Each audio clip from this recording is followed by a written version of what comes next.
Hello दोस्तों, आप सभी को हमारे YouTube channel PK online academy में स्वागत है। आपके लिए एक वीडियो लेकर आया हूँ व्याकरण से संबंधित सर्वनाम और इस सर्वनाम के जितने भी इस तरह के सवाल पूछे जाते हैं इंटरमीडिएट में सम्मिलित होने वाले सभी छात्र छात्राओं या किसी भी तरह के एग्ज़ाम में सम्मिलित होने वाले सभी छात्रों के लिए यह वीडियो कारगर होगा। तो हमारी वीडियो अच्छा लगे तो अवश्य लाइक और शेयर करें दोस्तों। तो शुरू करने जा रहा हूँ। सबसे पहली बात है कि सर्वनाम क्या है, उदाहरण सहित लिखिए। तो संज्ञा के बदले जिन शब्दों का प्रयोग होता है उन्हें सर्वनाम कहते हैं, जैसे वह, उसे, उसने, मैं, मेरा, मेरे, वे, हम लोग आदि। उदाहरण के रूप में देखिए, राम एक लड़का है। तो राम का जो प्रयोग हुआ है लड़का के रूप में, वह पढ़ने में तेज है, यानी वह का प्रयोग हुआ है सर्वनाम के रूप में। उसने कड़ी मेहनत की है। किसने किया है? तो उसने किया, यानी किसी के प्रयोग हुआ किसी के लिए। उसे अवश्य सफलता मिलेगी, यह भी जो है उसे का प्रयोग किसी व्यक्ति के लिए हुआ है। मोटे अक्षर वाले सब सर्वनाम है, क्योंकि ये राम संज्ञा के बदले आया है। राम किसके बदले आया है? संज्ञा के बदले आया है। आगे सवाल दूसरा है, सर्वनाम के भेदों का वर्णन कीजिए। तो सर्वनाम के भेद, सर्वनाम के छह भेद होते हैं। कितने भेद होते हैं? छह भेद होते हैं। इसमें पुरुषवाचक सर्वनाम, निश्चयवाचक सर्वनाम, अनिश्चयवाचक सर्वनाम, संबंधवाचक सर्वनाम, प्रश्नवाचक सर्वनाम और निजवाचक सर्वनाम। अब सभी की व्याख्या देखा जाए तो सबसे पहला है पुरुषवाचक सर्वनाम। जो सर्वनाम पुरुषवाचक या स्त्रीवाचक संज्ञाओं के नाम के बदले में आता है उसे पुरुषवाचक सर्वनाम कहा जाता है। जैसे मैं का प्रयोग पुरुष के लिए या स्त्री के लिए भी हो सकता है। हम, तुम, वह आदि। पुरुषवाचक सर्वनाम के तीन भेद हैं, प्रथम पुरुष, मध्यम पुरुष और अन्य पुरुष। प्रथम पुरुष के बारे में जाने। प्रथम पुरुष को उत्तम पुरुष भी कहा जाता है। जिस सर्वनाम का प्रयोग करने या बोलने वाला अपने लिए करता है उसे प्रथम पुरुष कहा जाता है। जिसमें जैसे मैं और हम, यानी जो खुद अपने के लिए प्रयोग करे वो प्रथम पुरुष। मध्यम पुरुष के बारे में कहता है, मध्यम पुरुष सुनने वाले के लिए जिस सर्वनाम का प्रयोग किया जाता है उसे मध्यम पुरुष कहा जाता है। जैसे तुम, आप, तुम्हें, आपको, ये मध्यम पुरुष के तहत ही आते हैं। ग में है अन्य पुरुष। अन्य पुरुष के बारे में जानिए। सर्वनाम का प्रयोग ऐसी संज्ञा के लिए हो जिसके विषय में बात की जा रही है किंतु जो वहाँ उपस्थित न हो, ये क्या कहलाता है? मध्यम यानी अन्य पुरुष कहलाता है। क्या कहलाता है? अन्य पुरुष कहलाता है। इस प्रकार से दोस्तों यह सर्वनाम की है ना, इस तरह की वीडियो आपको देखने को मिलेगा। हमारी वीडियो अगर अच्छा लगे तो अवश्य हमारी वीडियो को लाइक सब्सक्राइब करें। अब इसके अगले हम भेद के बारे में जानेंगे। आइए तो आगे देखते हैं। ऐसे सर्वनाम को अन्य पुरुष कहा जाता है जैसे वह, वे, उसकी, उसका। निश्चयवाचक सर्वनाम। निश्चयवाचक सर्वनाम जिससे निश्चित व्यक्ति, वस्तु या भाव का बोध हो उसे निश्चयवाचक सर्वनाम कहा जाता है। जैसे यह क्या है? निश्चितता का बोध करता है। वह निश्चितता का बोध करता है। वे, आप, ये सभी निश्चितता का बोध कराता है। इसे है निश्चयवाचक सर्वनाम कहा जाता है।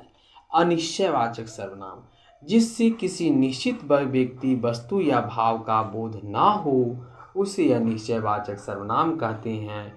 जैसे कोई, कुछ, यानी इसमें कोई निश्चितता नहीं हो। आगे संबंधवाचक सर्वनाम। संबंधवाचक सर्वनाम जिस सर्वनाम से वाक्य में आए संज्ञा के साथ संबंध स्थापित किया जाए उसे संबंधवाचक सर्वनाम कहा जाता है। जैसे जो, सो, जौन, तौन, इस प्रकार के सर्वनाम वाक्य में एक दूसरे के बाद आते हैं। जैसे जो करेगा सो मरेगा। इस तरह के जो वाक्य होते हैं वो संबंधवाचक सर्वनाम कहलाते हैं। प्रश्नवाचक सर्वनाम जिस सर्वनाम का प्रयोग प्रश्न करने के लिए किया जाता है उसे प्रश्नवाचक सर्वनाम कहा जाता है। जैसे कौन, क्या। निजवाचक सर्वनाम जिस सर्वनाम से स्वयं या निज का बोध हो उसे निजवाचक सर्वनाम कहते हैं। जैसे आप, स्वयं। निजवाचक सर्वनाम का प्रयोग वक्ता अपने लिए करता है। जैसे मैं स्वयं यह काम करूँगा। इस प्रकार से इसके इतने भेद हैं जिनकी व्याख्या किया जा चुका है। दोस्तों, अवश्य आपको यह वीडियो अच्छा लगे तो लाइक और सब्सक्राइब ज़रूर करें, क्योंकि हमारी इस तरह की छोटे छोटे वीडियो हमेशा आपके लिए बनता रहता है। तो आप हमारा सब्सक्राइबर होंगे तो यह वीडियो आप तक आसानी से पहुंच जाएगा। सर्वनाम रूपावली वचन और कारक के साथ। पुरुषवाचक सर्वनाम उत्तम पुरुष मैं शब्द। पुरुषवाचक सर्वनाम उत्तम पुरुष मैं शब्द में कारक, कर्ता, कर्म, करण, संपादान, अपादान। कारक एक वचन में और बहुवचन, जैसे कर्ता मैं और मैंने, इसी को हम और हमने कहा जाता है बहुवचन में। एक वचन में मुझे या मुझको, इसी को हमें और हमको कहा जाता है। इसमें मुझसे, मेरे द्वारा, हमसे, हमारे द्वारा, मेरे लिए या हमारे लिए, मुझसे या हमसे, यानी एक वचन में है तो ये बहुवचन में कहे जाते हैं। आगे सवाल। अब संबंध के बारे में जानिए। संबंध में अधिकरण, जैसे संबंध मेरा, मेरी, मेरे, तो इसमें क्या होगा? हमारा, हमारी, हमारे, यानी बहुवचन में। अधिकरण में मुझ पर, तो हम में, हम पर। इसी प्रकार से पुरुषवाचक सर्वनाम जिसको उत्तम पुरुष तू शब्द से, जैसे कर्ता में तू, तूने, तो इसमें बहुवचन में तुम, तुमने। कर्म में तुझे या तुझको, तो इसमें तुम्हें और तुमको बोला जाता है। करण में तुझसे या तेरे द्वारा। इसी तरह बहुवचन में तुमसे या तुम्हारे द्वारा। संप्रदान में तुझको, तेरे लिए, मुझ, तुमको, तुम्हारे लिए, तुमसे, तुमसे, दोनों एक है। संबंध में तेरा, तेरी, में तेरे, तुम्हारा, तुम्हारी। अधिकरण में तुझ में, तुझ पर, तुझ में, तुम पर। अन्य पुरुष जो वह होता है उसमें हम लोग देखें कारक में एक वचन और बहुवचन में। कर्ता वह, उसने, वे, उन्होंने, उनने, उसे, उसको, उन्हें, उनको। करण में उससे या उसके द्वारा, तो उनसे या उनके द्वारा।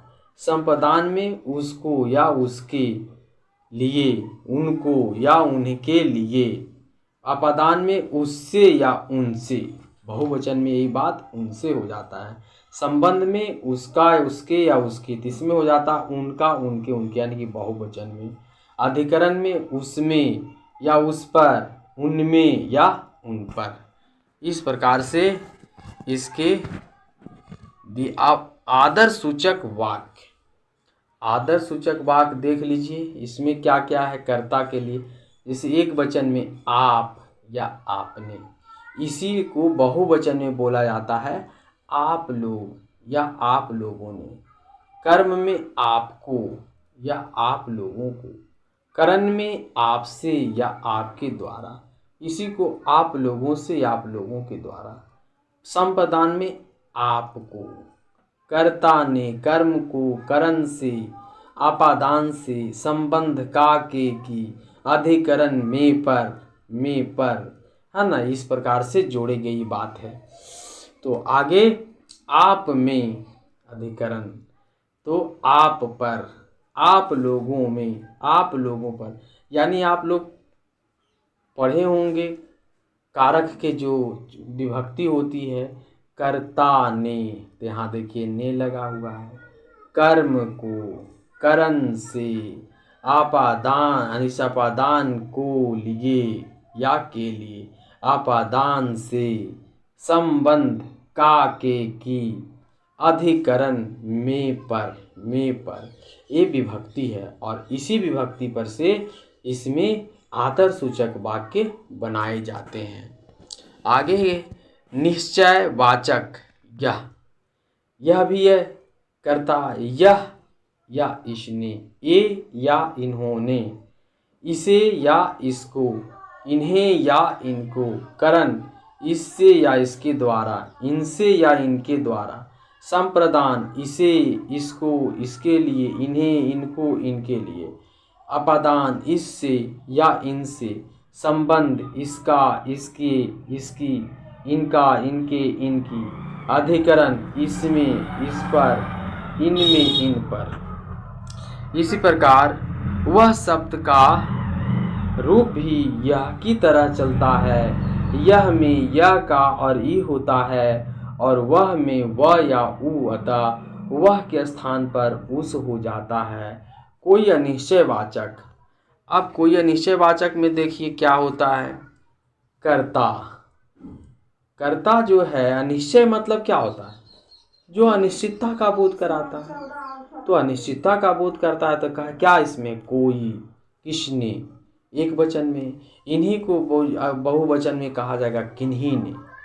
कर्म में किसी को, यहाँ बहुवचन में किन्हीं को, किसी को मतलब एक के लिए बोध होता है, किन्हीं को मतलब बहुत के लिए होता है। करण में किसी से तो किन्हीं से, किन्हीं से मतलब बहुत के लिए है।